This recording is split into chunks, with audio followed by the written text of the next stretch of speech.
সকলে উপস্থিত হয়েছি। কেন উপস্থিত হতে হলো আমাদেরকে? আমরা দীর্ঘদিন থেকে পশ্চিমবঙ্গের যে নারীদের সুরক্ষা, সেই সুরক্ষা দিতে আজকে ব্যর্থ আজকে নারী মুখ্যমন্ত্রী। এত বড় একটা ঘটনা পশ্চিমবঙ্গের বুকে আর্জি করা হয়ে গেল, যার দোষীদেরকে এখনো অব্দি ধরা হয়নি। কিন্তু আজকে তারই মধ্যে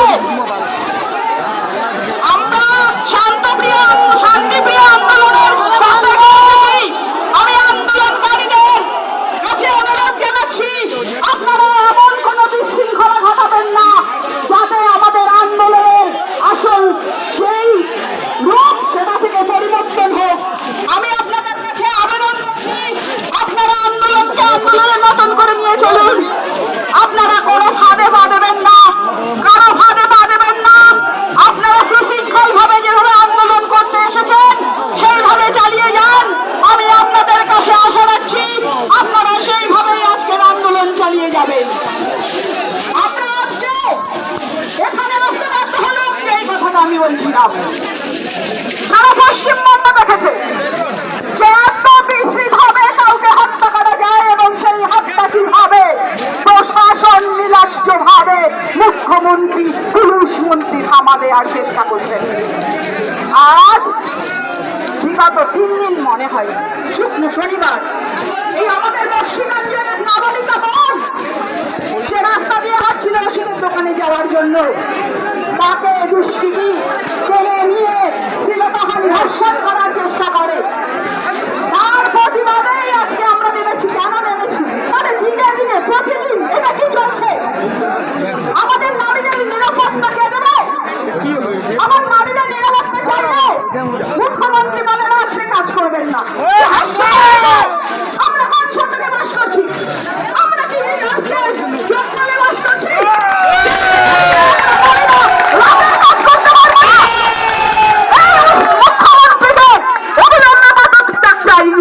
পুলিশ মন্ত্রী উনি একটাই পারেন দোষীদের আড়াল করতে।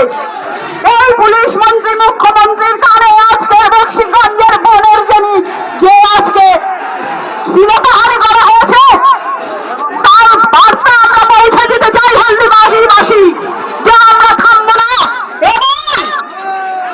এবং যারা এই বৃষ্টির থেকে বাঁচাবার চেষ্টা করবে আমাদের আন্দোলন দমবে না।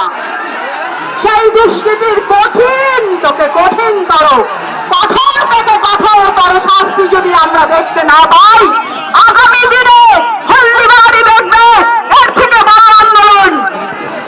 এবং আমি আশা রাখছি পুলিশ প্রশাসনের কাছে, কারণ আমরা যতই এদের কাছে বিচার না পাই আমরা সমাজে হ্রাস করি, তাই সেই চেতনা নিয়ে আমাদের এদের কাছেই আর্জি রাখতে হয়। তাই প্রশাসনের কাছে আমার আর্জি, দোষীর কঠিন থেকে কঠোরতর শাস্তি আপনারা দেবেন এই আশা আপনাদের কাছে রাখছি।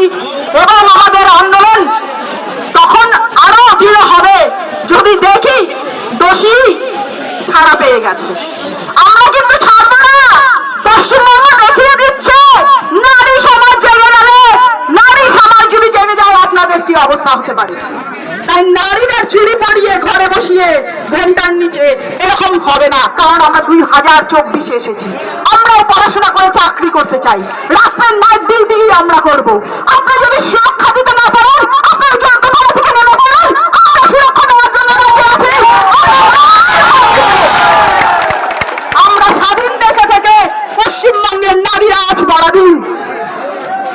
আমি আবার সবাইকে অনুরোধ করব, সবাই শান্তিপ্রিয় ভাবে এই আন্দোলনকে সংগঠিত করবেন। ভারত মাতা কি জয়।